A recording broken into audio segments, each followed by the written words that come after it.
March 16, 1992 Observer Newsletter. Wrestlers speak on WWE scandals. SUPERBRAWL 2. Mania lineup. By Observer staff. SUPERBRAWL 2. Thumbs up, 90.3%. Thumbs down, 2.4%. In the middle, 7.3%. Best match poll. Jushin Liger vs. Brian Pillman. Rhodes and Wyndham vs. Austin and Zbyszko. Rick Rude vs. Rick Steamboat. Worst match poll. Vegas and Morton vs. Hammer and Zank. Sting vs. Lex Luger. Terrence Taylor vs. Marcus Bagwell. Based on phone calls and letters to the Observer as of Monday afternoon. Margin of error, 100%.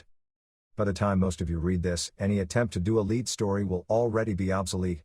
The question on what, if any, impact the pro wrestling business will suffer will be a whole lot easier to ascertain. Rest assured that not only was Vince McMahon worried this past week, but there is also concern in the executive camp of World Championship Wrestling and the nation's third largest syndicated television promotion, Joe Pedicino's Global Wrestling Federation. What the other two companies fear is that if or when these stories break this week and sponsors get apprehensive over it, the World Wrestling Federation, which is pro wrestling in this country in most people's eyes, may very well suffer. But in the event the WWF is something sponsors don't want to be associated with, the expectation is sponsors will steer clear of the entire wrestling industry and the two other major syndicated promotions will suffer aftershocks from this earthquake. At the same time, there still may be no impact on even the WWF, let alone any other wrestling promotion that won't even be covered with this adverse publicity. A steady stream of wrestlers were willing to come on the record and speak publicly this past week. What was amazing is that of all the wrestlers contacted, of the ones willing to talk, not one backed up the WWF side of anything. One wrestler who was very willing to risk whatever was left of his wrestling career was Billy Jack Haynes. Haynes spoke this past week to the Los Angeles Times, the San Diego Union, and People magazine among others. After his interviews, there were allegedly 2 phone calls placed to his father in Portland on Friday morning and afternoon respectively, William A. Haynes, Sr., who is blind and not even smart to the wrestling business. The first call to his father asked for Billy, and when he said he wasn't there, the caller said, "Tell your son to back off or jack off." A few hours later Haynes' father received a second phone call which said, "If your son doesn't back off what he's doing, he'll be 6 feet under." The strange thing about these calls is that at the time they were placed, almost nobody knew Haynes had spoken to reporters.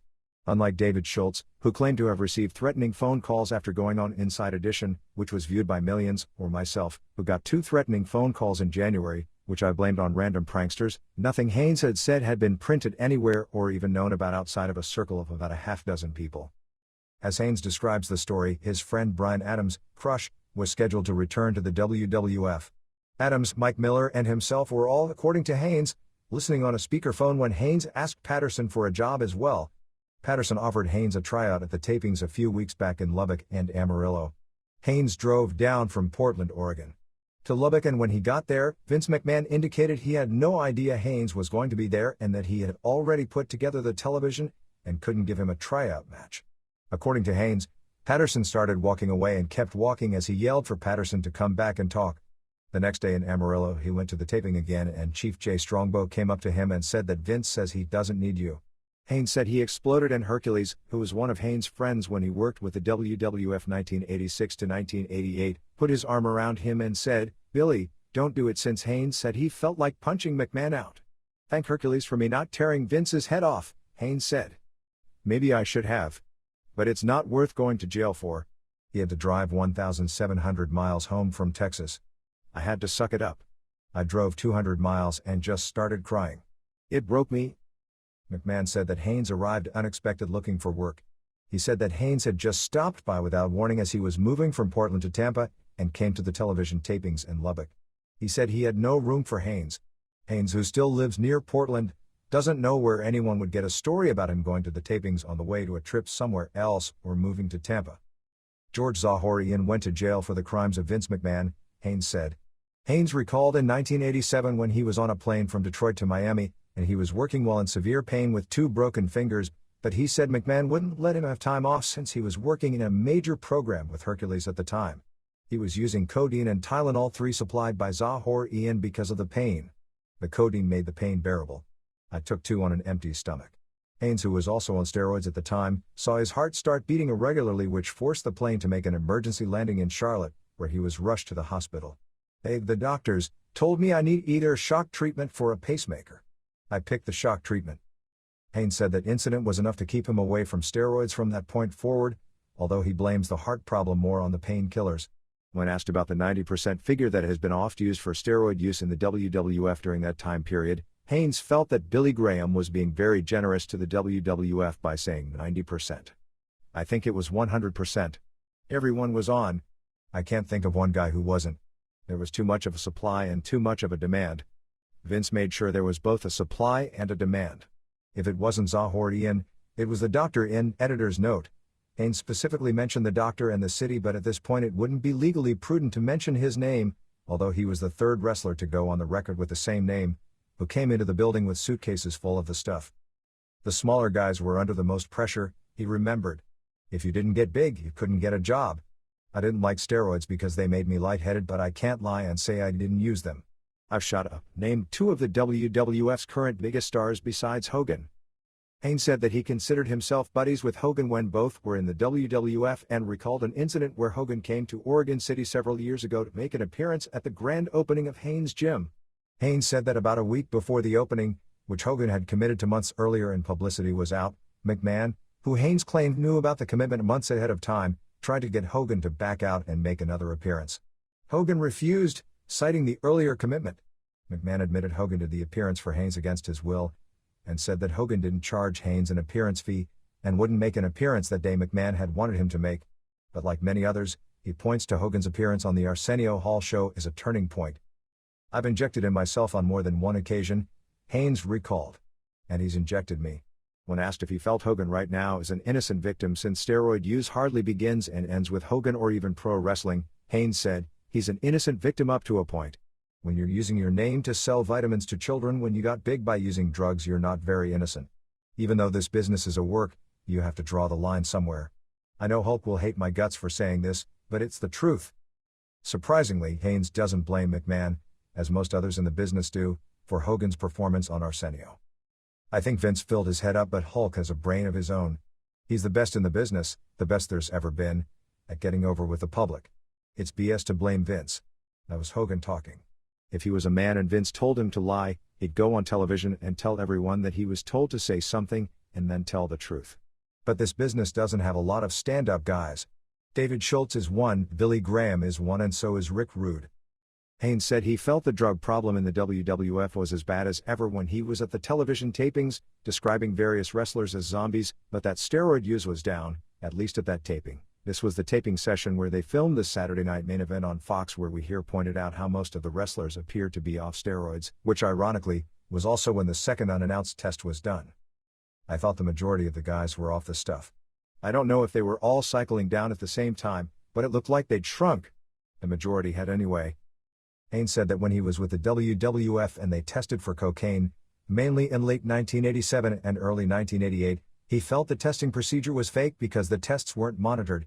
He said the guys brought balloons and the guys who were clean would piss into the balloons for the guys who had used cocaine so they would have warm urine. When the guys went to give a sample, they'd empty the balloon into the cup and flush the balloon down the toilet and thus pass the test.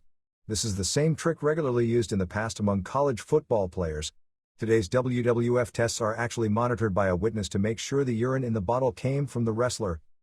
When asked about allegations of sexual harassment, Haynes described an incident which happened to him. An executive he named wanted to get in my shorts. One night as I was coming out of the shower, this person stuck his finger up my ass. I told him not to ever touch me again. He started laughing. I never talked with him again. Sexual harassment and worse seems to be all over the news this week. Quite frankly, I don't think it would be prudent to get into a deep discussion over it if or until the lawsuit talked about in last week's Observer is filed, which should be about a week after you read this.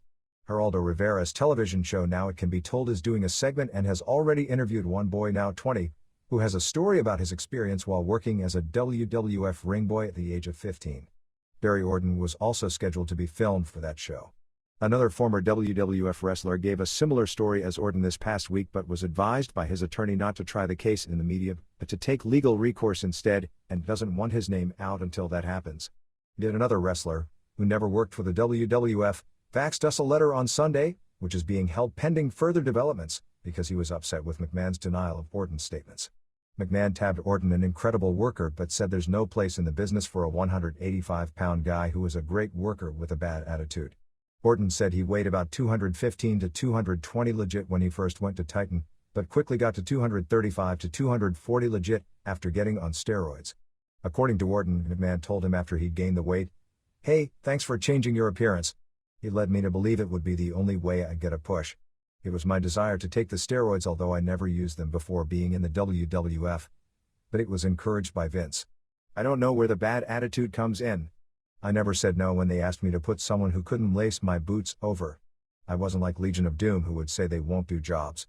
I can't figure out where any bad attitude would come from until I did the radio show, Wrestling Insiders 3 weeks ago, where Orton made claims about sexual harassment."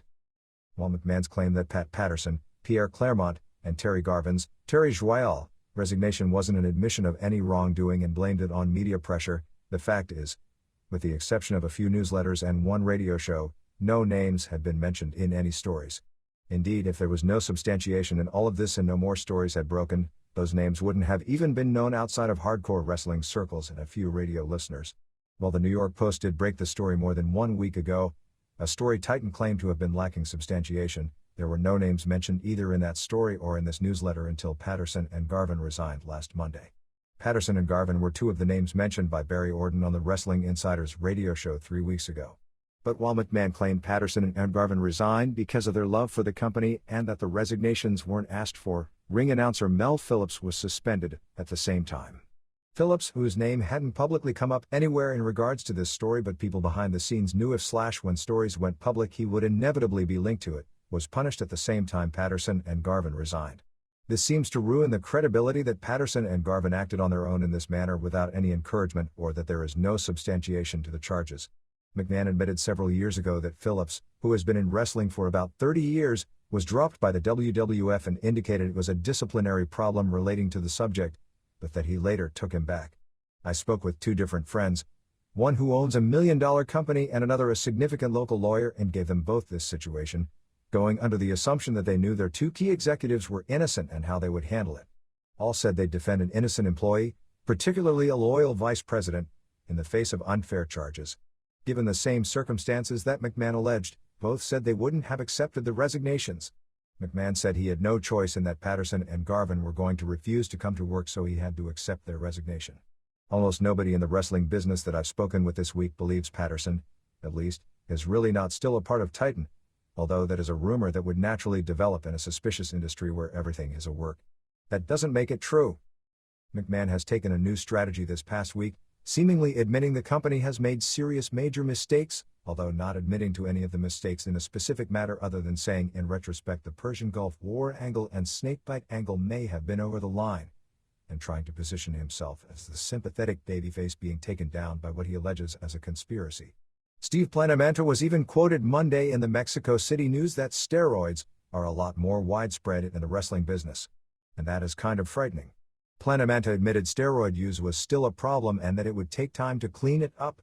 Dan Denton, the reporter who is a former pro wrestler in Canada and Mexico, did a column as part of his 4-part series on steroid use in wrestling and said, if the public is just figuring out now that there is a problem with steroid use in wrestling, then the public is just plain stupid. Do you actually think that people look like that naturally? Denton said steroids were an issue that needed to be addressed, but he felt recreational drug use was a bigger problem than steroids. He also said he was very disappointed in WCW's response to this issue. Denton called WCW publicist Barry Norman, who no longer works for the company, prior to Kip Fry's implementing the new policy, and he felt Norman evaded the issue and never returned subsequent phone calls on the subject, and also the response by promoters in Mexico, which he said were both playing a waiting game rather than dealing with the issue. Denton said he believed there is a cleanup going on in the WWF because he thinks McMahon realizes the potential damage PR-wise since he sells so much merchandise to children. One wrestler told us this past week he was told specifically by the office just a few days ago, "We've come to a point where size doesn't mean anything anymore. We'll always have our earthquakes and typhoons, but no more steroids." McMahon told us on Sunday he believes the horde of bad publicity all coming at the same time is a conspiracy between Ted Turner and Joe and Ben Weider, his promotional rivals in the wrestling and bodybuilding business respectively, and that they've worked together with Billy Graham. While McMahon is saying that, and he possibly may even believe it, it isn't true, although McMahon claimed he has his own investigation out to prove his theory. The problem is that McMahon ran a very dirty operation for many years.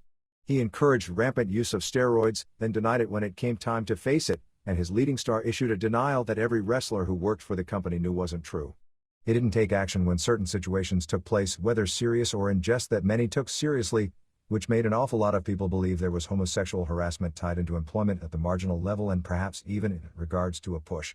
Even if that wasn't the case, and I don't believe it was tied into a wrestler receiving a top position, there are enough people who have come forward with similar stories to make me think there is some smoke in this fire, or at least belief in the wrestlers' minds, at least for the marginal position wrestlers.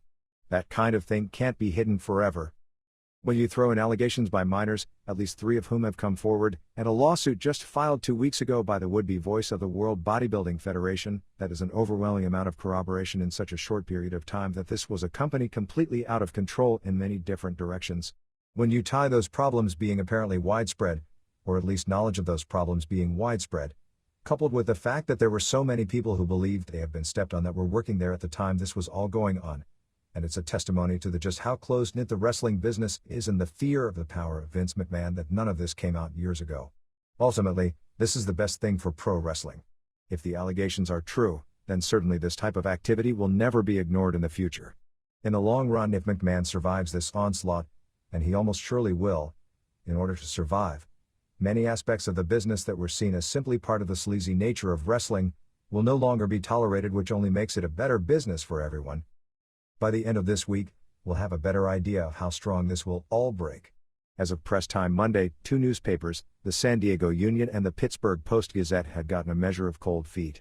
The San Diego story was actually completed back on February 11th, but the finished product was so filled with so many different shocking allegations to people who aren't familiar with wrestling that it apparently scared the paper into putting the deep freeze on the story, although at press time it appears the story will run this coming weekend.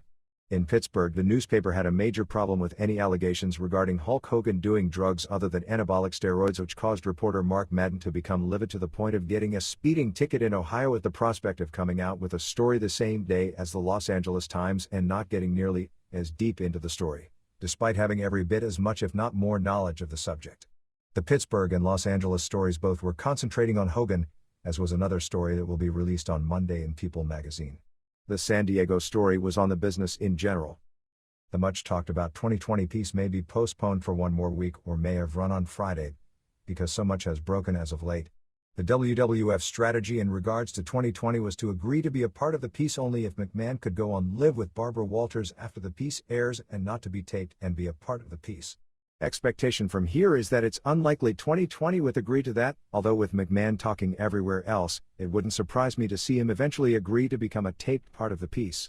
The WWF's attempted counter at People was to agree to let the magazine interview both McMahon and Hogan for a story provided Irv Mushnick be pulled from the story. People backed Mushnick, and McMahon ended up talking to him Monday night, and to show just how high a priority it must have been for McMahon, the 1-hour conversation took place from Mobile, Alabama during the final television taping before WrestleMania. The Los Angeles Times story on Hogan is scheduled for Thursday. McMahon asked Hogan to just one interview regarding this publicity onslaught with the Times, and Hogan refused. Speaking of WrestleMania, the complete show for April 5th in Indianapolis has Hogan vs. Sid Justice with no guest referee, which pretty well confirms that it would have been Lou Ferrigno had they not had their falling out.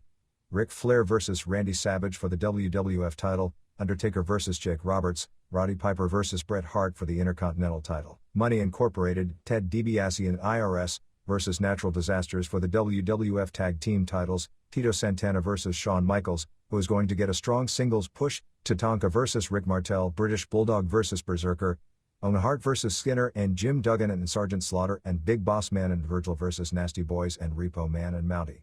The show has been cut down to 10 matches and just under 3 hours including intermission, which makes it about the same length as the recent WCW pay-per-view shows, because McMahon felt previous WrestleMania simply has dragged on too long. Ticket sales are in the 30,000 range, which means 72,500 paid, or anywhere close, is out of range, but it'll look more than healthy on television, and they can cut down the arena to make whatever number they get into a full house. WrestleMania will also be the last booking for Hulk Hogan and among the last for Roddy Piper, at least for a while. Hogan, as mentioned earlier, will leave after WrestleMania to do a movie, and if he ever returns is a matter of conjecture. Piper's last U.S. appearance will be WrestleMania, but he'll stay on a few more weeks to work the European tour. Piper is leaving mainly to pursue acting, although he may continue to work in some capacity as a television personality for WWF, which would mean maximum exposure and limited travel. Legion of Doom returns at the television taping after WrestleMania, and is back for good. They probably will do an interview at Mania as well. The situation with Hogan has been the subject of much speculation. McMahon has publicly, both here and in other interviews, claimed to have told Hogan to tell the truth on the controversial segment of the Arsenio Hall show last July. He said he was devastated that Hogan didn't tell the complete truth. However, the blame can't be shifted away from the WWF, since in media questions regarding this subject, Steve Plenamenta, who represents the WWF, parroted Hogan's 3 lines for therapeutic reasons line in regard to Hogan's steroid use. McMahon can't shift the blame for the lie, and that's the correct word, all the way to Hogan. One WWF source, who is close to Hogan, then McMahon, parroted McMahon's version that Vince wanted Hogan to tell the truth and it was Hogan on his own who decided to lie. But in replaying that tape, the Arsenio interview was a promo for the WWF steroid policy, and most of what he said appeared to have been coached. Most importantly, Hogan has had 8 months to tell the truth, and instead has refused to not only address the issue, but of late, even talk with the media. Of course, Hogan is still only a scapegoat here for the hypocrisy of not only the wrestling business, but many major sports and society in general. Even though everyone knows the methods of getting a certain look, whether it's anabolic steroids or breast implants or plastic surgery, the society encourages the end result despite disdaining the methods to reach the end result. This results in denial and lies to pretend you got somewhere by natural methods. The same magazines which promote and push people in the role of heroes who took a certain road to get there will then take a negative approach to the methods they used, while knowing all along of the connection. But then, if there becomes a tie-in, such as a failed drug test, look what happened to Ben Johnson, even though Florence Griffith Joyner really did need a shave worse than Bruce Willis. Is this fair to Hogan considering how many wrestlers have used cocaine and steroids? That's a funny question. Is it fair that Hogan made more money in this business in 3 months than the combined income of every wrestler on the small circuits will during the entire year of 1992? Well, neither is fair. That's the advantages and disadvantages of stardom. Hogan knew the rules he was playing under because for the most part, he's predominantly benefited from the good side of stardom and had his negatives covered up for him. Is it fair to talk about the cocaine? Well, he is a celebrity. He did allow himself to be marketed in a way where using cocaine could be considered an issue, and if it's an issue, the truth in regards to the subject is also an issue. He never lied about the subject, but he's done numerous say no to drug speeches, which makes any possible use of his own into something he has to be publicly held accountable for if he's going to publicly encourage kids on that subject.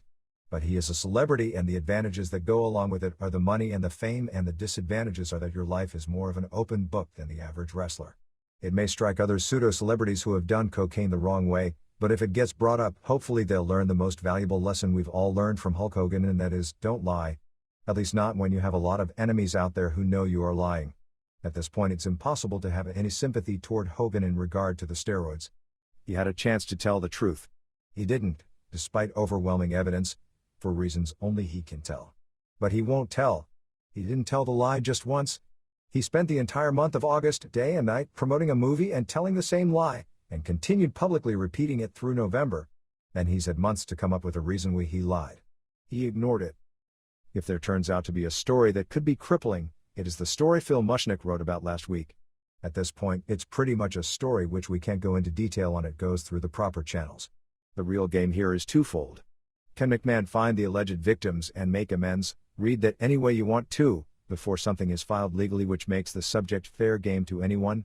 And if he does, will one or all accept? Quite frankly, some damage will be done in any case because of the now it can be told interview, which is considered poor legal strategy for a potential case, has already been done. However, no matter how credible the charges may or may not be, shows of that type don't generally carry a lot of influence with the mainstream media. The fact that the CBS Evening News is now investigating this story upon filing makes this a loaded gun like one we've never seen before. A lawsuit was filed 2 weeks ago in Stamford Superior Court by Murray Hodgson, 29, who was hired last summer to be the television voice of the WBF. When the WBF television show debuts on USA Network in April, McMahon will be the host. Hodgson filed a suit claiming breach of contract and wrongful termination of employment against Titan Sports. There was also initially a sexual harassment charge filed against Pat Patterson. The charge had to be dropped because it didn't go through proper legal channels. McMahon claimed that the initial filing was a cheap shot in that it made public a passage, which he denied. That looks pretty sickening in print. Hodgson is under advice from his attorney not to talk with the press, although his attorney, Ed Nussbaum of Stamford, Connecticut, hasn't been shy about talking about the incident.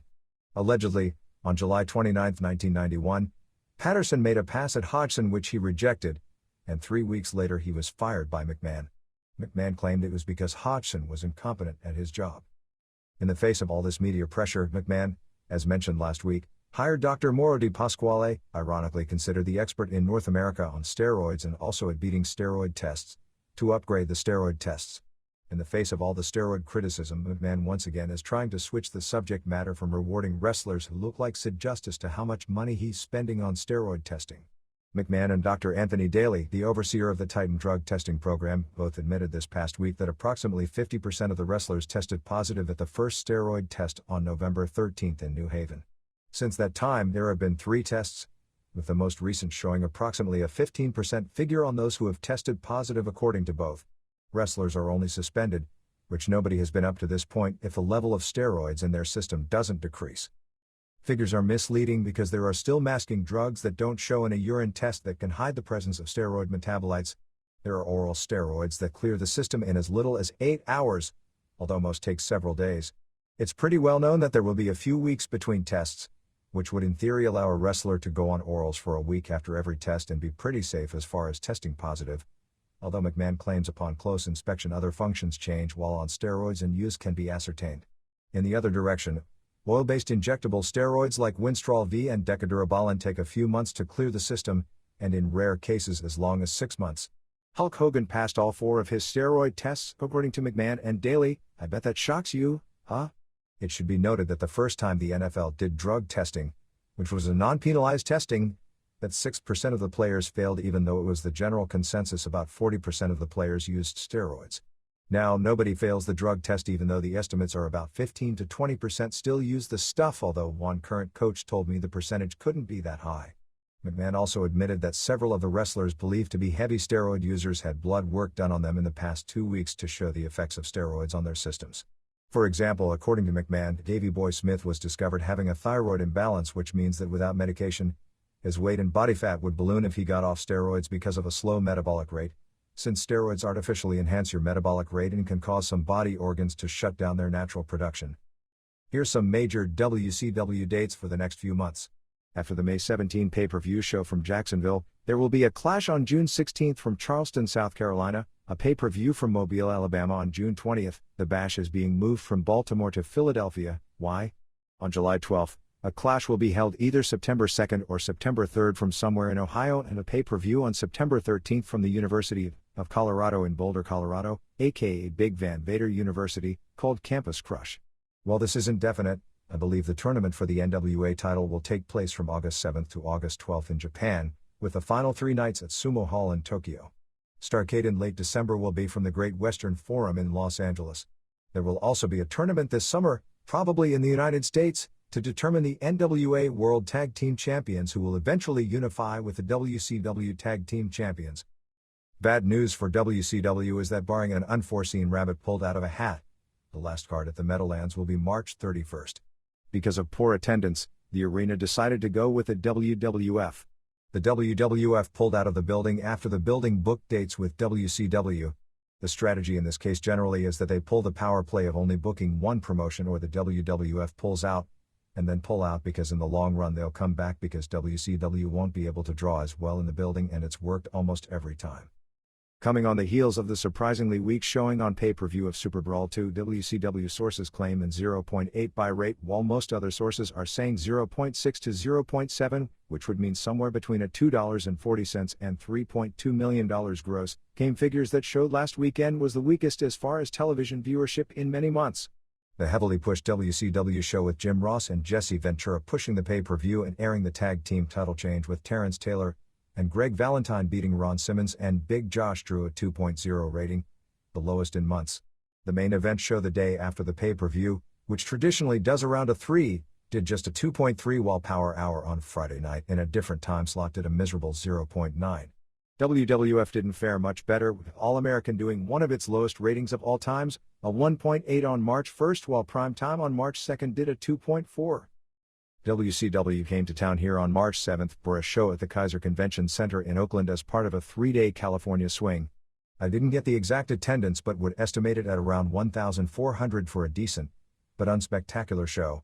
The biggest news would have to be it was the first live show I've seen and I can't remember how long from either major US office without a single no-show or changing of the card in any way. 1. Johnny B. Bad pinned Richard Morton in 11:12 with a schoolboy. A better opener than you would think. 2.5 stars. 2. Terrence Taylor pinned Marcus Bagwell in 11:32 using the ropes for leverage. They worked better together than in previous matches I've seen. Taylor did a lot of comedy spots. 2 stars. 3. Cactus Jack went to a double countout with Abdullah the Butcher. They brawled for 5:49 with a garbage can and some work on the ringside table. Still, Abdullah is pretty limited in what he can do and it takes a lot of Cactus repertoire away. 1.5 star. 4. Big Josh and Ron Simmons beat Vinny Vegas and Mr. Hughes in 11:59 when Simmons pinned Hughes after Hughes collided with Harley Race.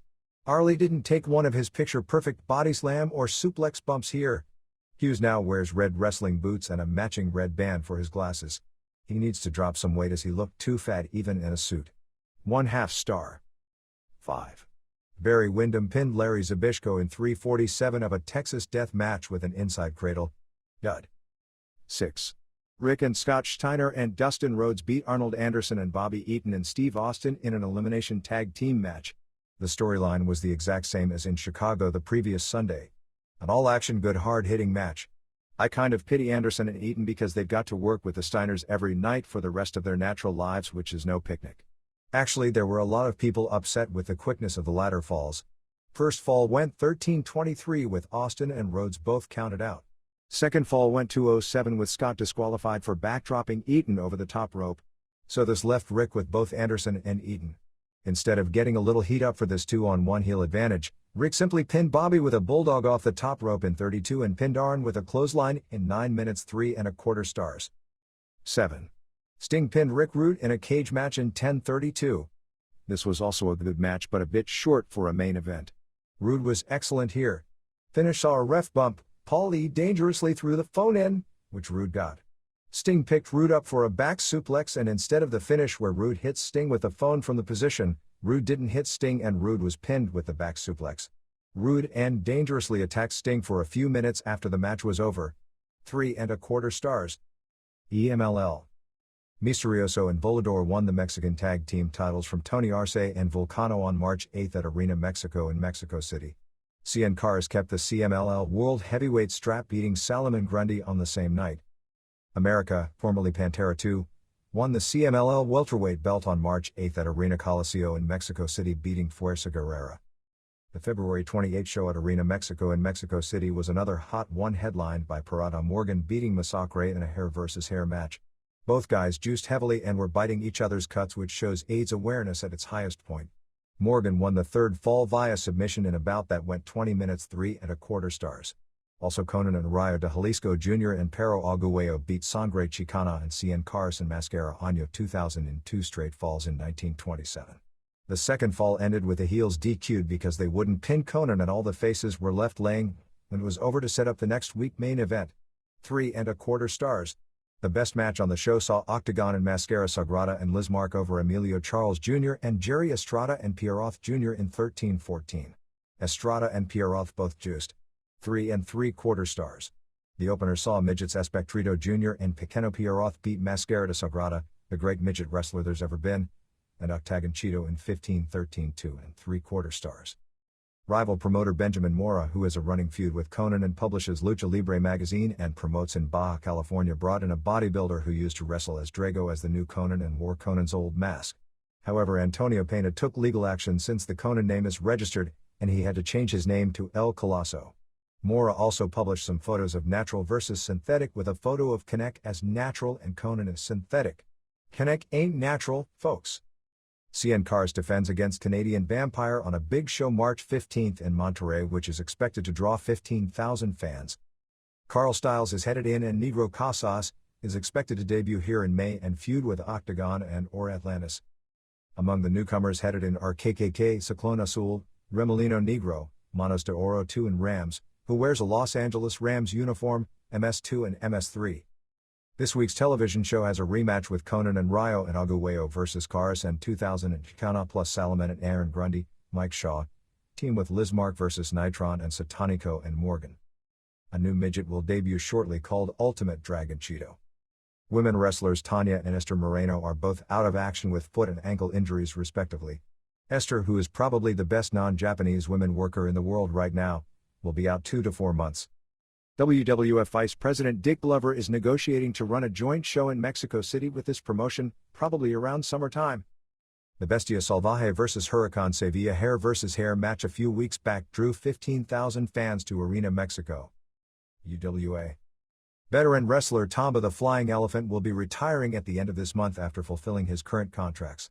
Tampa lost a hair versus retirement match to Canadian Tiger, Mike Lazansky, on February 28 in Nezahualcóyotl.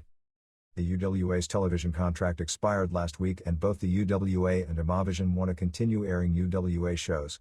The two sides are negotiating with 2 key points remaining in the negotiations, which are, what arena to tape from each week and how long-term should the contract be. The UWA no longer wants the shows taped from El Toreo, which is the major house show card in the Mexico City area each week. Lately they've been taping the weekly Friday night shows in Nezahualcóyotl instead of the Sunday afternoon El Toreo cards, for airing 8 days later. The show taped this past Friday night at Fishman and American Eagles, Tony Anthony and Danny Davis, versus Mil Mascaras and Enrique Vera and Villano Trace and Los Villanos versus Rambo and Negro Casas and Babyface. Expect Canadian Tiger to turn babyface. Mascaras is in all week since so many of the major UWA names and champions Dos Cars, the Death Missionaries, Negro Navarro and El Signo and Black Power 2, El Hijo del Santo Gran Hamada, Silver King, El Texano, Kendo and Dr. Wagner Jr. are all in Japan. The El Toreo shows in which Bam Bam Bigelow headlined drew 10,000 and 8,000 fans respectively. The March 8th show at El Toreo in Naucalpan was headlined by Buffalo Allen, Bad News Allen, teaming with the Can-Am Express, DNS Furnace, Doug Furnace, and Phil Layson, Dan Crawford, getting disqualified in the third fall against Mil Mascaras and Villano Trace and Connect. Crawford and Furnace got over so well even though they were heels that the fans gave them a huge ovation after the match. Also Fishman and Rambo and the Killer beat Enrique Vera and Fantasma and El Coloso via DQ. Villano I and Super Raton and Super Pinocchio beat the American Eagles and Cajos in 2 straight falls. Cassandro and El Psicodelico and El Magnetico, making his El Toreo debut, beat Shuel Guerrero, and Lobo Rubio and El Hijo del Diablo and Katana, and Los Dragones Chinos beat Momotaro, Monkey Magic Wakita and Ricky Boy and Angel Mortal. All Japan. The March 4th show at Tokyo's Budokan Hall drew a new building record of 16,300 fans and set a new gate record for the All Japan promotion, headlined by Jumbo Tsuruta and Akira Tao, capturing the PWF World Tag Team titles, beating Terry Gordy and Steve Williams in 31-18 when Tsuruta pinned Williams after a back suplex. In the co-feature, Stan Hansen retained the Triple Crown, pinning Mitsuharu Masawa with a lariat in 1912. In other results, Giant Baba and Andre the Giant and Dory Funk beat Tsuyoshi Kikuchi and Kenta Kobashi and Toshiaki Kawada in the all-time miscarriage of justice result when Dory made Kikuchi submit with the spinning toe hold in 1448. Dan Crawford and Doug Furnace retained the Asian Tag Team titles, beating Joe and Dean Malenko, the Wild Bunch. Masa Fuji and Motoshi Okuma and Haruka Eigen beat Osamu Teranishi and Mighty Inoue and Rusher Kimura. Johnny Ace pinned Yoshinari Ogawa, State Patrol, James Earl Wright and Buddy Lee Parker, Beta Firecat, Brady Boone, and Richard Slinger and Mitsuo Momota pinned Misao Inoue in the opener. The tour finished up with sellouts the final 2 nights as well. March 5th in Funabashi drew 2,900 as Tsuruta and Tao and Ogawa beat Parker and Ace and Hansen when Tsuruta pinned Parker. Williams and Gordy beat Misawa and Kobashi in 24-17. Furnace and Crawford beat Kikuchi and Kawada. Baba and Andre and Kimura beat Wild Bunch. Funk and Momota beat Inoue and Teranishi. Malenko's beat Slinger and Firecat and Wright pinned Satoru Asako. March 6th in Hirotsuka drew 3,900 as Tsuruta and Tao and Fuchi beat Misawa and Kawada and Kikuchi when Tao pinned Kikuchi with a golden arm bomber in 24-57. Williams and Gordy beat Malenko's when Gordy made Joe submit to the STF. Andre and Funk and Kobashi beat Firecat and Ace and Hansen when Kobashi pinned Firecat. Crawford and Furnace beat State Patrol to retain the Asian Tag Team titles when Furnace pinned Parker, and Baba and Kimura beat Eigen and Okuma. The March 1st television show, headlined by Tsuruta vs. Kobashi, drew a 5.4 rating. The Budokan TV show aired Sunday night. New Japan. Apparently those involved in the NWA World Title Tournament from August 7th to August 12th will include Sting, Rick Steiner, Rick Rude, Scott Steiner, Big Van Vader, Keiji Muto, Tatsumi Fujinami and Riki Choshu plus others. March 8th in Izumi Sano drew a sellout 2,380 as Choshu and Muto and Hiroshi Hazi beat the Samoans, Samu and Kokina and Bam Bam Bigelow when Choshu lariated Samu in 10:48. Takayuki Iizuka and Shinya Hashimoto beat Vader and the Killer Bee, Brian Blair, Masachono beat Masanobu Kurisu via DQ. Akira Nagami and Jushin Liger beat the Mad Bull Busters. Shiro Koshinaka and Osamu Kido beat Samurai Osamu Matsuda. And Black Cat, Kengo Kimura pinned Scorpio and Koji Kanemoto pinned Hiroyoshi Yamamoto. March 6th in Matsudo drew a sellout 2,330 as Choshu and Muto and Iizuka beat Samoans and Vader when Choshu pinned Samu, Chono and Hashimoto beat Killer Bee and Bigelow, Hazi and Kimura beat Kurisu and Tiger Jeet Singh. Nagami and Liger beat Cat and Samurai, Hoshino and Koshinaka beat Mad Bull Busters via DQ and Kido pinned Kanemoto.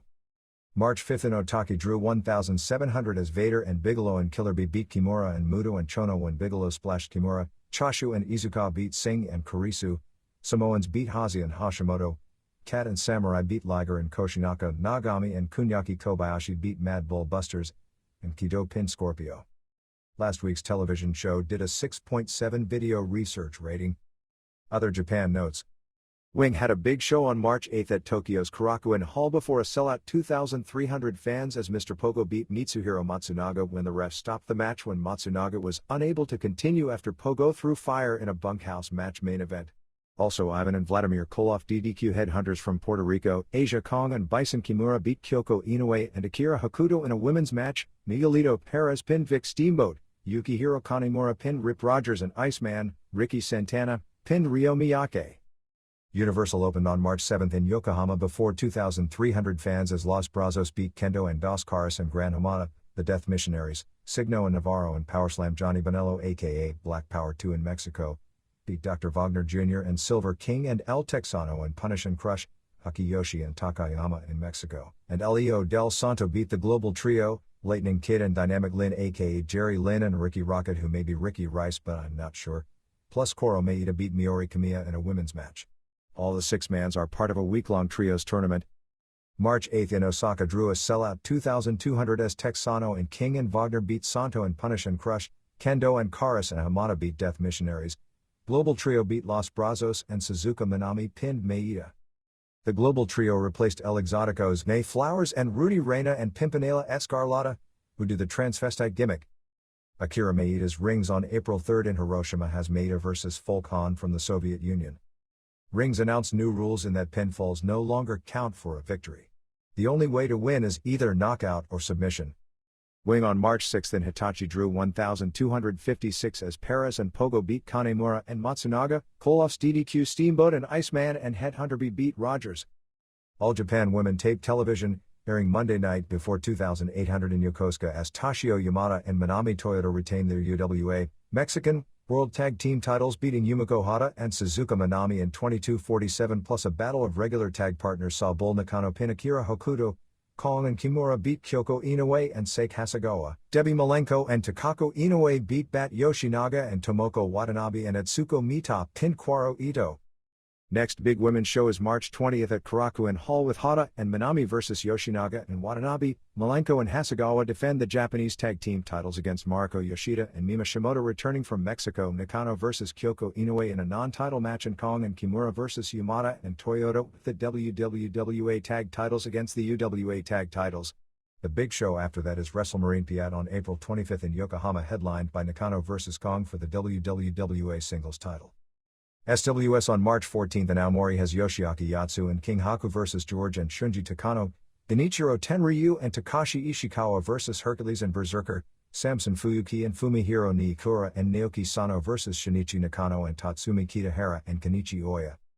March 16th in Akira has Yatsu and Haku vs. Tenryu and Ishikawa, George Takano vs. Hercules, Kendo Nagasaki and Berserker vs. Shunji Takano and Oya. March 18th in Niigata has Yatsu and Haku vs. Takano's, Undertaker vs. Ishikawa, Tenryu and Fuyuki vs. Nagasaki and Berserker and Sano and Ultimate Dragon vs. Dandy and Goro Tsurumi. March 22nd at Korakuen Hall has Undertaker vs. Haku, Tenryu and Fuyuki vs. Nakano and Kitahara, Hara vs. Yatsu and Dragon vs. Dandy. Wing has the first scaffold match ever in Japan on March 13 with Iceman vs. Perez. Rings drew 5,160 on March 5 in Amagasaki with Akira Maeda beating Buzariashvili Ramazi in the main event in 11:18 with a half crab. Japanese television rundown. February 8 New Japan, 1. Tony Halme pinned Kim Duke in 7:20 with a Samoan drop. Fans really boo Halme because he's just not good enough and they keep pushing him. Dud, 2. Hiroshi Hazi and Masa Chono beat Shiro Koshinaka and Tatsumi Fujinami in 15:51 when Chono made Koshinaka submit to the STF. Match was disappointing except when Hazi was in and he was great. 2.5 stars. 3. Choshu and Muto and Hashimoto beat Much Rambo and Bigelow and Scott Norton in 13:37 when Hashimoto pinned Rambo with a running DDT. Bigelow was very good but he could only carry things to an average level since Rambo is pretty green. 2 stars. February 9 All Japan, 1. Tao and Ogawa beat Kikuchi and Kawada in 17:11 when Tao pinned Kikuchi with the golden arm bomber. Pretty solid early and turned into a good match with all the hot moves and near falls. About what you'd expect. 3.5 stars. 2. Hansen pinned Tsuruta with a lariat to win the Triple Crown. Jumbo worked on Hansen's arm early. Hansen came back working on Tsuruta's knee. Kind of a sluggish match that got good at the end with near falls that looked to be the finish. Tsuruta kicked out of a lariat and laid down for the second one. 2.5 stars. February 9 All Japan Women, 1. Takako Inoue beat Kamiya in 16:48 to keep the Japanese title. They really messed up a lot of moves in the first half of the match. In fact, the whole match was a communications disaster at one point. They got back on track and it was good with Inoue winning, the back suplex. 2.25 stars. 2. Kyoko Inoue and Yamada beat Malenko and Hasegawa in 1949 when Yamada pinned Hasegawa after Inoue gave her an elbow drop off the top rope. Inoue and Yamada did all kinds of great lucha libre moves early. Both Yamada and Hasegawa went back and forth with great kicks. 3.5 stars. 3. Kong DDQ Nakano. The match really never got started with them brawling all over the arena with foreign objects and furniture. 3.25 stars. February 15 New Japan, 1. Akatoshi Saito beat Michiyoshi Ohara in a karate vs. wrestler match in 6:15 via knockout. They work these matches to look like shoots and they're very exciting. The karate guys and wrestlers are at ringside cheering their guy on and broke out into a fight of their own as well. Ohara juiced heavy. 2.5 stars. 2. Liger pinned Onaga with a Frankensteiner off the top rope to win the IWGP Junior title and keep WCW Light Heavyweight title in 17:30. Liger did all sorts of great moves to make the match. Not the greatest Liger match ever but still awesome. 4 stars. 3. Muto and Hazi beat Fujinami and Koshinaka in 20:03 when Hazi pinned Koshinaka with the Northern Lights suplex. Koshinaka worked almost the entire match getting pounded on and Fujinami and Koshinaka split up after the match. 3 stars. 4. Choshu and Chono beat Rambo and Bigelow in 13:02 when Choshu pinned Rambo with a lariat. Good when Bigelow is in. Bad when Rambo was in. 2 stars. Global. Results from March 6 at the Dallas Sportatorium before 575 fans saw. ESPN airdate March 24 Bull Payne pinned Brian Farrar, Dark Patriot pinned Gary Young after a loaded headbutt, The California Connection, Rod Price and John Tatum, beat Chaz and Tug Taylor when Chaz was pinned after a Tatum superkick and Black Bart retained his Brass Knucks title beating Sam Houston via knockout when Skander Akbar hit Houston with a foreign object. For ESPN airdate April 1 Stephen Dane pinned Farrar, Barry Horowitz pinned Chaz Taylor with a finish when Bruce Pritchard shook the top rope and Taylor was crotched and fell into the ring to be pinned. Bart retained the Brass Knucks title by hitting Tug Taylor with his branding iron and Bill Irwin pinned Payne with Gary Young and drag as Big Bertha Young in Irwin's corner to counter Samantha.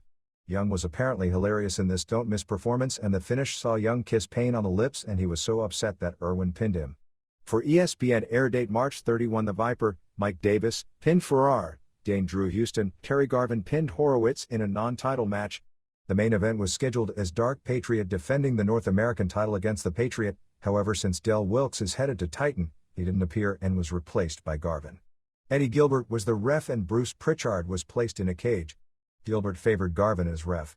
As the match went on, ref Eddie Gilbert and brother Dark Patriot nearly came to blows and James Beard came out and removed Eddie as ref saying that he wasn't going to let a biased ref continue with the match. Garvin ended up pinning Dark Patriot and was given the belt. After Pritchard was released from the cage, he, Big Bad John and Horowitz triple-teamed Garvin until Eddie Gilbert made the save. Pritchard then began arguing with Beard and Joe Pedicino about the title situation since the contract was for Patriot and not for Garvin. Beard said he had to agree with Pritchard's claim, so Dark Patriot kept the strap. The finale had Gilbert beating John after hitting him with a chain. March 13th at the Sportatorium has Price and Tatum defending the tag team titles against Scott Putski and Young, Dark Patriot vs. Garvin for the North American title, and Gilbert vs. Big Bad John in a hair vs. hair match with falls counting anywhere in the building plus a 15-man battle royal. The original plan was for Eddie Gilbert to turn back heel by turning on Garvin, but with the babyface void left by Patriot leaving, that won't be happening at least in the near future. USWA. Jeff Jarrett is out of action with a legit back injury suffered in the gym rather than in the ring.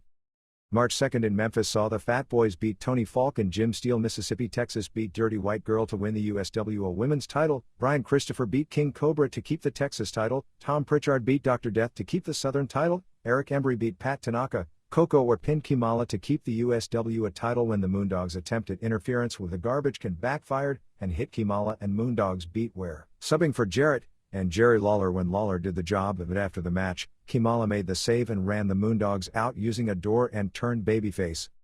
March 3rd in Louisville saw Falk beat Ricky Hayes, White Girl beat Connie, Pritchard beat Steele, Christopher beat Kenny Kendall, Embry double count out Tanaka, and Moondogs and Black Dog bet Lawler and Pritchard and Ware. On television, Dr. Death hit Pritchard with a bedpan and Nurse Cratchit hit Miss Texas over the head with the bedpan as well. Pritchard wrestled Tanaka in a face match on television March 7th, which ended with Dr. Death jumping in and attacking Pritchard. March 9th in Memphis had Falk vs. Hayes, Texas vs. Cratchit, Christopher vs. Tony Williams for the Texas title, Fat Boys vs. Scorpions, Pritchard vs. Dr. Death in a bedpan on a pole match, Embry vs. Tanaka, and the main event has Moondogs and Richard Lee vs. Lawler and Ware and Kimala. Here and there. Lightning Kid and Jerry Lynn, who have feuded for a few years, made their tag team debut on March 3rd at the Mirage in the Twin Cities area for Pro Wrestling America before 300 fans, beating Tommy Ferrara and Billy Blaze. Charlie Norris DDQ Punisher #1 in the co-feature. Congrats to Dr. Joel Lerman for finishing the Napa Marathon Sunday in a time of 3:45. It's his first and most definitely last marathon. Mick Karch's Saturday Night Ringside Wrestling block in the Minneapolis area was canceled because the station was bought out by new owners who are turning it into a religious station. Peach State Wrestling on March 6th in Warner Robins, Georgia drew 672 fans as R.D. Swain won a battle royal throwing out Billy Black in the finals. Paul Orndorff pinned Stan Lane, managed by Ronnie Gossett, with Nikita Koloff clotheslining Gossett at the finish, plus also working included Ranger Ross, Joel Deaton, and Night Stalker. Billy Anderson is sending protégés Tim Patterson and Samoan Cannibal to FMW for an April tour. Larry Sharp and Dennis Corluzzo ran WWA Wrestling on March 6th in Union City, New Jersey before 300 fans as Bobby Muniz and Angel Vera won the WWA tag titles from the Lords of Darkness. Tricky Nicky won the welterweight title from Bud Lucius, and Spider beat Joe Daniels to keep the WWA heavyweight title, plus Victor Rivera Jr. drew Chris Candido. March 7th in Woodbury, New Jersey drew a sellout 1,000 fans as Thor won a battle royal, taped for a segment on Fox Television about a kid trying to be a wrestler. Chris Evans beat Candido in a hot match and Spider beat Joe Daniels via DQ. Promoter Corluzzo was handcuffed to Amy Lee Murray, but Dennis the Menace was knocked out and Murray got the key from him and interfered, but the decision was reversed to set up a mixed tag on March 28th in Clementon, New Jersey. They have a show March 27th in Pikesville, Maryland, headlined by Nikolai Volkov vs. Kimala. North Georgia Wrestling debuted with a taping on March 8th in Alpharetta, Georgia before 80 fans with Festus, Steve Lawler, Convict Blade, the Jailhouse Rocker, Lawler's younger brother doing an Elvis gimmick, the Maulers, Rip Morgan and Jack Victory, etc. Scott Hudson and Stephen DeTruth do the television announcing for this group, which is run by Sam Kent. March 7th in Portland saw Jesse Barr beat Buddy Rose via DQ, C.W. Bergstrom and Mike Winter beat Colonel De Beers and John Rambo via DQ, Bart Sawyer and Brickhouse Brown beat Al Madrill and Mike Miller via DQ, and in the main event, Steve Dahl and the Grappler beat Ron and Don Harris via DQ. Pick up a pattern in those results.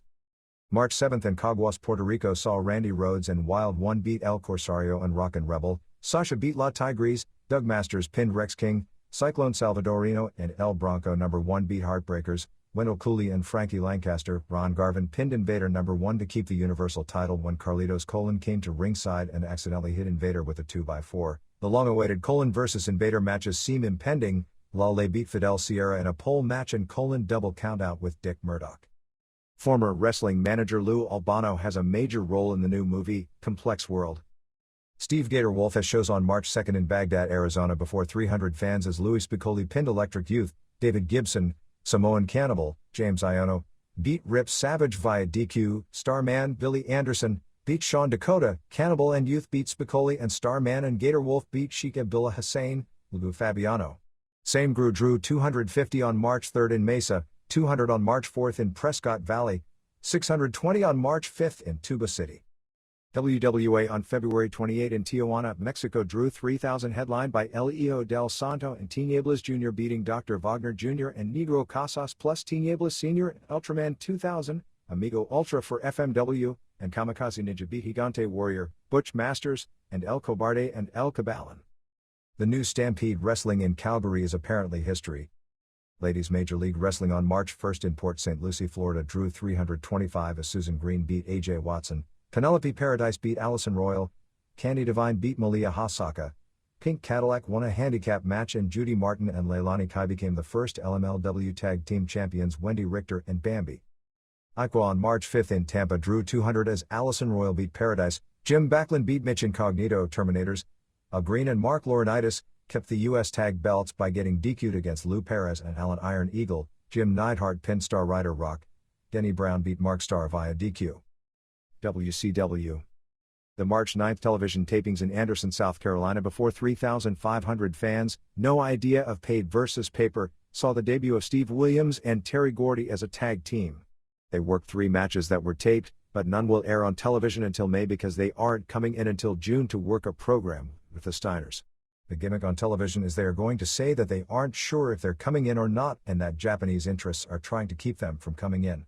When they do arrive, they'll be renouncing their American citizenship and talking about how great Japan is, and they'll be both billed from Nagoya, Japan. Told they looked phenomenal. Also debuting was JT Southern as a heel to feud with Van Hammer. Even though this program hardly promises to be a part of the improved wrestling product and downplaying gimmickry that they've been so vocal about, the initial angle was done well. Southern did an interview and said that Van Hammer can't sing, can't dance, can't play guitar, and can't wrestle. All the boys in the back were cracking up at the interview for obvious reasons, although for all we know, he really can dance. As for Southern, well, I've never heard him sing, but he definitely can play the guitar. Anyway, after Hammer beat Steve Armstrong, Southern did his speech, and whenever Hammer tried to respond, Southern drowned him out by amplifying the guitar. Kevin Sullivan was also at television, and is going to feud with Cactus Jack at some point or team with him. I'm not exactly sure which. Nikita Koloff also worked as a face. Rick Steiner beat Steve Austin via DQ in a TV title match when Medusa interfered, and it ended up with Scott hitting Paul E. with the telephone. Greg Valentine and Terrence Taylor beat the Unhappy Patriots. Barry Windham and Dustin Rhodes and Ricky Steamboat beat Rick Rude and Steve Austin and Arnold Anderson when Austin his Steamboat with a chair for the DQ. Steiners beat Larry Zbyszko and Austin. Tom Zank pinned Valentine. Ron Simmons and Health Food Dog beat Vinny Vegas and Diamond Dallas Page. Mr. Hughes no-show television. Steamboat beat Eden via DQ, which ended when Rick Rude hit Steamboat in the nose with the phone, and Steamboat will be doing a broken nose angle. And finally Rhodes and Wyndham beat Eaton and Anderson in a non-title bunkhouse match. Jesse Ventura will be featured on the George Michael Sports Machine tentatively on March 23rd. I believe Johnny B. Bad did sign his contract this week for $156,000. Missy Hyatt hasn't signed yet, even though they pretty much reached an agreement a few weeks back. March 4th tapings in Columbus, Georgia before 3,000 saw Steamboat vs. Anderson ending when Rude interfered, but Steamboat made his comeback and choked Rude over the rope with his belt. Simmons pinned Cactus Jack with JFD making a save. Zank and Bagwell beat Taylor and Valentine in a non-title match. The Bull Drop-In with Dusty Rhodes will be brought back as a segment, probably not on the weekly television but on the big shows. March 6th in Los Angeles drew 2,000 paid and 5,000 in the building as Richard Morton pinned Bad 1 1/2 star, Bagwell pinned Taylor clean 2 stars, Cactus double countout Abdullah 2 stars, Vegas and Hughes beat Simmons and Josh when Vegas pinned Josh 1 star, Wyndham pinned Zbyszko in a 3-minute deathmatch dud, Steiners and Rhodes beat Anderson and Eaton and Austin in an elimination match 2 3/4 stars, and Rude pinned Sting in a non-title cage match by using the phone in 12 minutes 3 stars. They aired the post-SUPERBRAWL press conference, which looked interesting, although I'll bet nobody realized it was Nikita Koloff running around clotheslining everyone since it wasn't mentioned. I thought it was Jesse Ventura since they're both bald. Did you all notice Jason Hervey in the background maneuvering around so he could see the angle since people kept getting in his way? I hope Eric Bischoff gets his game show hosting job because he's just so annoying to watch on television. Main April house show feuds look to be Sting Vader, Rude Steamboat. Steiners vs. Anderson Eaton, Rhodes and Wyndham vs. Austin and Zbyszko. Zank and Bagwell vs. Taylor and Valentine. Pillman vs. Bad and Simmons and JYD vs. Cactus and Abdullah. Pip Fry awarded Steamboat, Rude, Liger and Pillman $2,500 each for being the hardest workers on the pay-per-view show. Don't expect Scott Norton until the summer at the earliest. Expect Liger to return for the Bash in July and Great Muta as a babyface in May along with Tatsumi Fujinami. Talk of making Liger and Pillman a team. March 8 at the Omni in Atlanta, Drew 2,100 paid as Bagwell drew Mike Graham, Hammer pinned Page, Valentine and Taylor beat Patriots, all bad matches, Pillman pinned Bad, Simmons and Josh beat Hughes in Vegas, Wyndham pinned Zbyszko in a bull rope match which saw Rhodes and Austin both interfere, Rhodes pinned Cactus, real good, Steiners beat Anderson and Eaton in a non-title match and Sting and Steamboat beat Rude and Austin when Sting pinned Austin. Ventura may lose his football announcing gig with the Minnesota Vikings over his going back into wrestling. According to the March 3 St. Paul Dispatch Press, fan officials are uncomfortable with him working for WCW. If that's the profession he chose, it doesn't coincide with our Vikings broadcasts, said Mink Anselmo, fan general manager. We have no interest in that, doing the Vikings. If he's full-time with them, WCW. Ventura said if he has to choose between the two, he'll choose wrestling but seemed unhappy since he worked with the WWF as an announcer at the same time he did the Tampa Bay Bandits radio broadcasts. Wayne Coulter, who worked in public relations, was fired. Center stage on March 3 before 700 fans included the TV that aired this past weekend as Freebirds beat Tracy Smothers and Thomas Rich, Morton beat Brad Armstrong using color commentary. Anderson and Eaton and Zbyszko beat Pillman and Zank and Bagwell when Eaton pinned Bagwell and Austin pinned Hammer.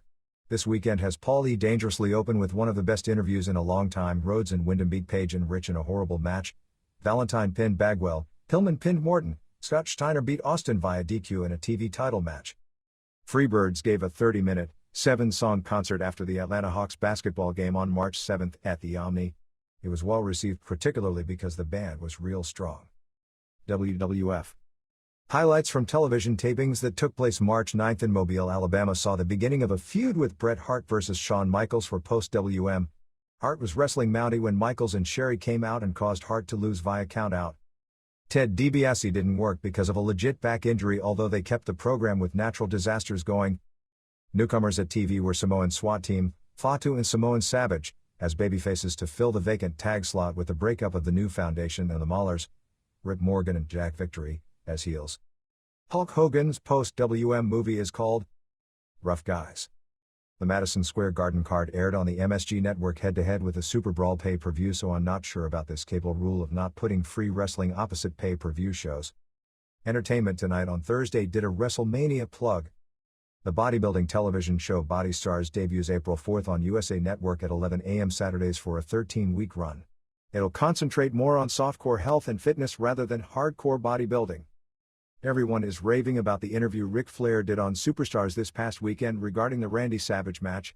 Bet what you don't know is it was the 17th take. Says something about the difference between cranking out television and trying to put together flawless television. March 7 in Chicago, Drew 7,500 as Tatanka pinned Skinner, Michaels pinned Jim Powers, Tito Santana pinned DiBiase, Bushwhackers and Bret Hart beat Nasty Boys and Mountie, Warlord pinned JW Storm, Bossman pinned Repo Man and Hulk, and Roddy Piper beat Flair and Sid Justice when Hogan pinned Flair. March 1 in Bangor, Maine saw Warlord pin Chris Walker, Kato pinned Storm, Santana pinned DiBiase, British Bulldog pinned Rick Martel, Bossman pinned Repo Man, Natural Disasters beat Jim Duggan and Sergeant Slaughter via DQ, and Hogan beat Flair via countout.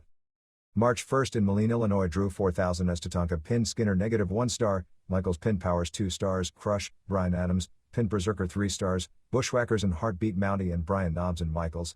They didn't lock up for 9 minutes, 2 stars, IRS pinned Virgil -1 star, Owen Hart and Jim Brunzell beat Beverly Brothers 3 stars, and Randy Savage pinned Jake Roberts 2.5 stars. Roberts got 30% of the cheers. When they announced Hogan's name about his new t-shirt, everyone booed. 6 total no-shows.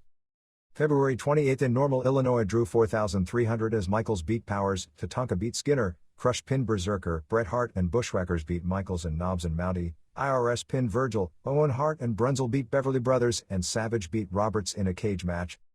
March 6 in Oshkosh drew 4,500 as Berserker pinned Tom Stone, sub for Bulldog dud, Martel pinned Del Wilkes dud, Crush and Brunzel beat Beverly Brothers 2.5 stars, IRS pin Virgil 1.5 star, Natural Disasters beat Duggan and Slaughter via DQ -1/2 star and Savage beat Roberts in a cage match -1/2 star.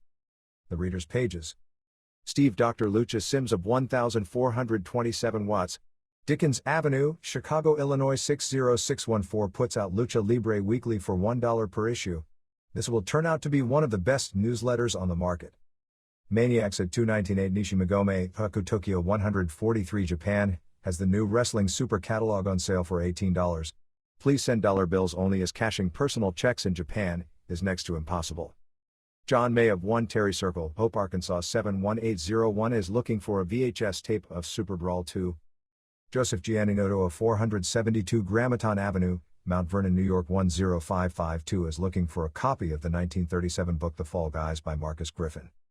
Scott Decker of P.O. Box 5600, Hamden, Connecticut 06518 has tapes for trade from everywhere. Bill Brown of 168 Boston Road, Middletown, Connecticut 06457 is interested in trading videotapes and is looking for tapes of independent promotions.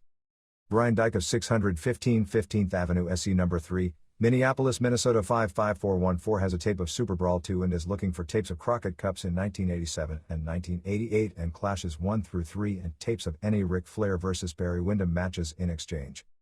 Brian Platt of 3708 Elmley Avenue, Baltimore, Maryland 21213 is looking for a tape of the March 3 Joan Rivers show with Howard Stern as guest and AWA Superclashes, Wrestle Rock and Twin Wars, and will trade anything on his list in exchange.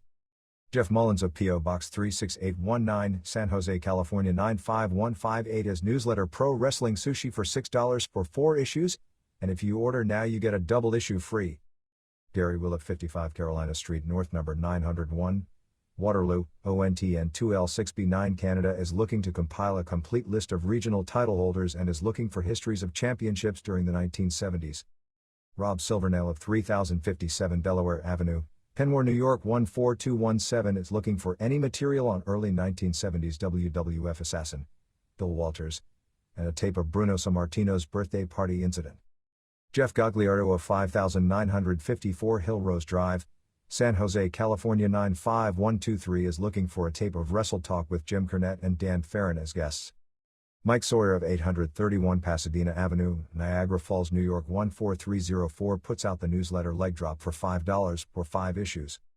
John Carella of 36 Tardy Lane, Wantagh, New York 11793 is looking for copies of Wrestle Rock 86 and early Tracy Lords movies. Ken Hamblin of 1611 S. 115th Street, Tacoma, Washington 98444 is selling wrestling grab bags for $6 with old programs, photos, posters, newsletters and other paraphernalia. Mike Leathers of 3152 Altadena Avenue, San Diego, California 92105 is looking for a VHS tape of SUPERBRAWL 2.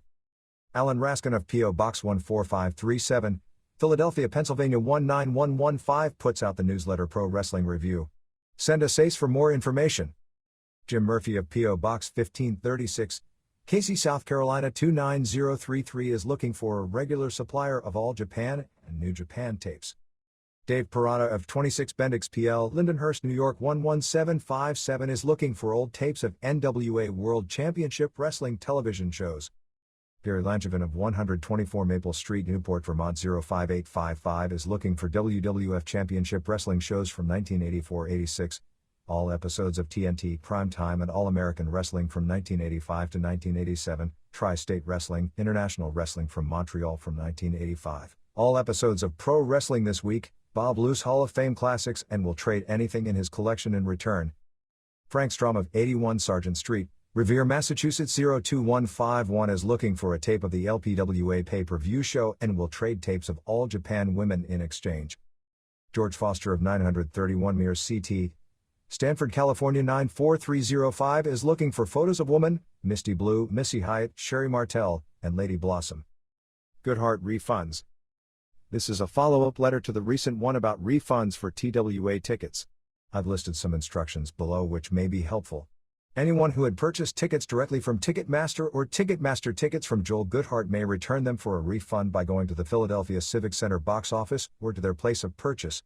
These tickets must have the code ADULT on top of them. If not, they must be returned for a refund to the Pennsylvania State Athletic Commission. Those tickets should have a K-prom on top of them. When mailing your tickets to the commission, please photocopy them for your records in case they are lost. For people who have only canceled checks and no tickets, there is a possibility you may not get a refund. But the Athletic Commission told me if they're sent in with a letter there is an outside chance of a refund. Remember to photocopy all correspondence for your own records. All refunds will be on a first-come, first-served basis. The commission can't reimburse you for tapes or fan club money, so don't waste your time on that. All requests can be sent to the Pennsylvania State Athletic Commission, Room 611A, Transportation Building, Harrisburg, Pennsylvania 17120. If any additional questions from anyone should arise, feel free to contact me at Excalibur Promotions, 1020 Cooper Street, Deptford, New Jersey 08096. I made one mistake in my last letter I want to correct. The commission didn't seize Joel's bond but seized a letter of credit for $10,000 through his bank. He was under the old system where a bond or a letter of credit was needed to be licensed. Now a bond is required. They no longer will take a letter of credit. Dennis Corluzzo, Woodbury, New Jersey. SUPERBRAWL. SUPERBRAWL gets a major thumbs up from me. My only complaint about the show is Sting's reaction to winning the world title. Usually athletes are a bit more enthusiastic when they achieve their lifetime dream. It's appropriate Jushin Liger vs. Brian Pillman took place on Leap Year Day, as matches of that caliber occur in the United States about as often as we have a February 29th. I've thought for a long time that Pillman would make an excellent choice as world champion. He has it all: great babyface charisma, intense interviews, youth, and he's a fantastic wrestler. He's shorter than most of today's wrestlers, but that could be used to his advantage. He could be an underdog champion who overpowers his larger opponents through superior skill and raw courage like Bob Backlund in the early 80s. If only Brian's dad was the booker. John McAdam. Nashua, New Hampshire. SUPERBRAWL was an average show. Jesse Ventura and the Jushin Liger vs. Brian Pillman match made the show. Lex Luger vs. Sting was disappointing. Luger will go down in history as one of the worst world champions of all time. He looked terrible in almost every one of his major matches. I wish WCW would change its name to NWA and forget about trying to be the WWF. Forget the rampway and fireworks and produce pay-per-view shows like they did in 1989. Jason Lier. Sacramento, California. Thumbs up, Liv. Everybody on the card looked good. Why were there so many announcers? I've seen Jushin Liger in better matches on tape, but he impressed the audience enough for them to stop that USA chant and give him a huge ovation when he hugged Pillman after the match. Rocco Mouse. Chicago, Illinois. Jesse Ventura's line about the Vinnies he's known was hysterical, but it didn't make SUPERBRAWL 2 into the tremendous show it was supposed to have been. The opener was good, but there were dead spots in between the high spots and the finish was disappointing. The dusty finish in the tag title match was inexcusable. Both that finish and that booker should be put into permanent retirement. The Rude Steamboat finish detracted from an otherwise good match. Finally, the world title match was very poor, but considering the shape Lex Luger was in, he probably couldn't have done much better. Overall, I'd give it a 6.5 on a scale of 1 to 10. Michael Bond. New York, New York. On August 26th at SummerSlam, Curt Hennig entered Madison Square Garden with a serious back injury and managed to put on an excellent match with Bret Hart. On February 29, Jushin Liger entered the Mecca Arena with bruised ribs and Brian Pillman entered with a bad back. The two put on what will surely be the match of the year in the United States, 4 3/4 stars. Did you suppose that at WrestleMania 8 that if Randy Savage and Ric Flair roll into the ring on wheelchairs, that they'll have the greatest match in the history of pro wrestling? Evan Schlesinger. Great Neck, New York. Thumbs up. The reduced number of matches gave each match more time to develop. Most of the matches were good and none of that were that bad. Best was Wyndham and Rhodes vs. Austin and Zbyszko. Worst was Vegas and Morton vs. Zank and Hammer, which was below average, but not that bad. Signers vs. Anderson and Eaton was a great match until the dusty finish. Liger vs. Pillman was a good match, but it wasn't as good as Liger's matches with Naoki Sano. Luger vs. Sting was okay, and Steamboat vs. Rude was very good but suffered from the screw job finish. Medusa looked good enough to add a star to every match she was at ringside for. Tim Whitehead. Johnson City, Tennessee. SUPERBRAWL 2 ranks with the 1989 Bash as one of the great pay-per-view shows ever. It was well-paced, with Jushin Liger stealing the show. It was great to see him live. I love Jesse Ventura's comments on Vinny and bodybuilding. Is it just me, or is Shiro Koshinaka one of the most underrated wrestlers in the world? Michael Iong, Whitestone, New York. WCW. You made an interesting point when you wrote that the American public can't equate U.S. economic problems with a guy in a spacesuit doing gravity-defying moves as suggested by Brian Pillman. However, aren't U.S.-Japanese economic relations so strained right now with Japanese leaders being quoted, or misquoted as they have suggested, that the American work ethic is weak while our government is attempting to shift the focus of our nation's economic difficulties from ourselves to blaming Japanese greed and resistance to fair trade practices? Any Japanese wrestler right now is almost certain to draw heel heat whether the promotion pushes the point or not. With the shift of wrestling ever so slowly moving toward the athleticism which Japanese promotions have so successfully employed, will this be hampered here in the States whenever a Japanese wrestler works here, since the American babyface versus Japanese heel scenario will be inherent in any such matchup? Won't the rule of thumb then become ceremonial salt and Asian nerve holds as opposed to numerous high spots and big moves with exciting near falls? Chris Martin, Springfield, Illinois. During the last clash, Jim Ross said that Big Van Vader was a two-time All-American at Colorado at the #1 draft choice of the Los Angeles Rams. What year was the draft and under what name did he play football? John Hoven, San Dimas, California. DM, Big Van Vader's real name is Leon White. He did play football at University of Colorado and was a very good college player, although I'm not certain if he was on any All-American teams. He was predicted to be a first-round draft choice, I believe in 1978, but while running a 40-yard sprint for NFL scouts he suffered a pretty severe injury which put his playing pro ball into question. The Rams actually did still pick him, in his injured condition, but it was in the 6th round. He spent a few years on injured reserve but never could make the full comeback. I need to express my disgust with WCW. Now, I don't think anything is all that bad about the organization, but one thing has really gotten to me. I've seen in the past few weeks little clips of the Steiners beating the Road Warriors and the Nasty Boys. I shrugged it off as a playful little stab at the WWF. The next week they showed clips of Sting and Lex Luger beating Sid Vicious. That got to me a bit more. This weekend, they crossed the line. The segment was to feature how Sting and Luger used to be friends to set up their SUPERBRAWL match. It just so happened that each and every clip featured Ric Flair. The biggest shot at Flair was during a flashback to Wrestle War 90 when Luger had Flair in the torture rack and Jim Ross did a voiceover on the clip with comments like Luger had Flair beaten here and Flair was about to lose his title, all suggesting that Luger was better than the WWF champ. I fail to see why WCW would sink that low.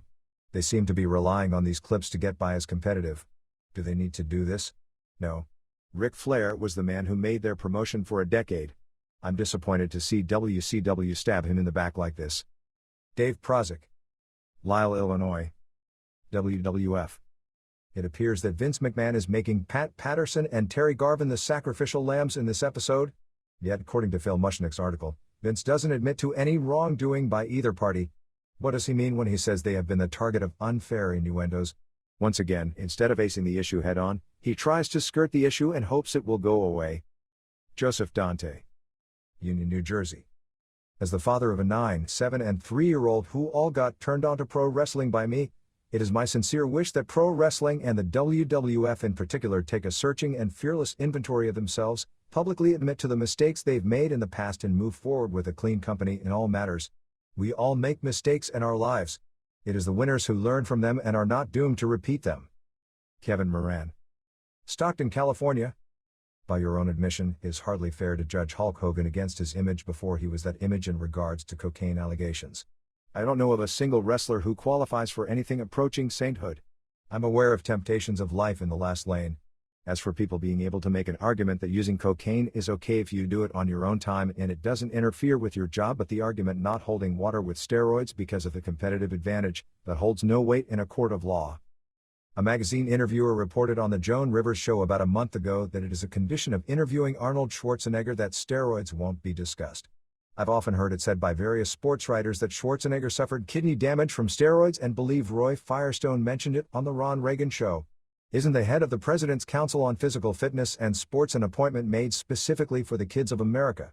Who do you think has more of an effect on the youth of America than Schwarzenegger? Teresa DeMarie, Tuckahoe, New York. DM, the entire anabolic steroid issue has turned many athletes and celebrities into major hypocrites and liars, only two of which are Hulk Hogan and Arnold Schwarzenegger. And I believe Schwarzenegger has far more impact on kids, particularly teenagers, in this country than Hogan. As far as Hogan goes, and I'm sure you're well aware of, the cocaine allegations now cover a time period well after Hogan was portraying his current image and not just before he was his current marketing image.